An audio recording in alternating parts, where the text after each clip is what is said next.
I just wanted to take a moment and take some video documentation of this car before it leaves. This is a factory Carnival Red and Sand Dune White 1957 Plymouth Belvedere Convertible. This is a very rare car in any condition. We pulled this out of West Virginia a couple years ago. We were going to do this as a project, but ended up finding a better car to dedicate some time to. So we ended up letting this one go. It is at this point that I'm recording this video or recording my audio over this video. It is heading to Europe to receive a full restoration, as they usually do. The Europeans, particularly Scandinavians, are usually more inclined to restore these cars than we are for some reason. But that's just how it goes.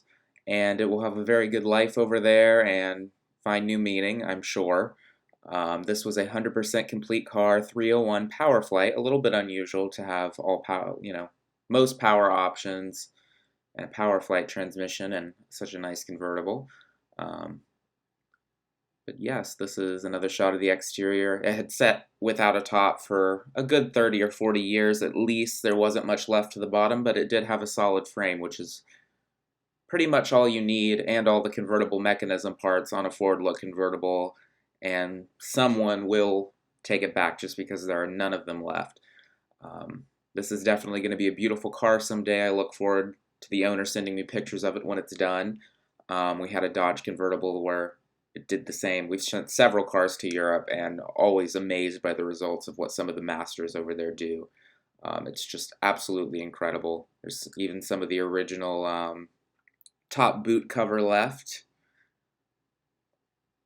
But there she is. It's going to be another beautiful car one. Another beautiful example of forward look Mopar one day. We do have a couple other cars for sale right now if anyone's looking for anything specifically. Not particularly forward look Mopars. We do still have a 62 Chrysler Newport, 62 Chrysler 300, a 1947 Plymouth convertible project car. We have substantial amount of 57, 58 Plymouth parts. If anyone's looking for something like that, let us know.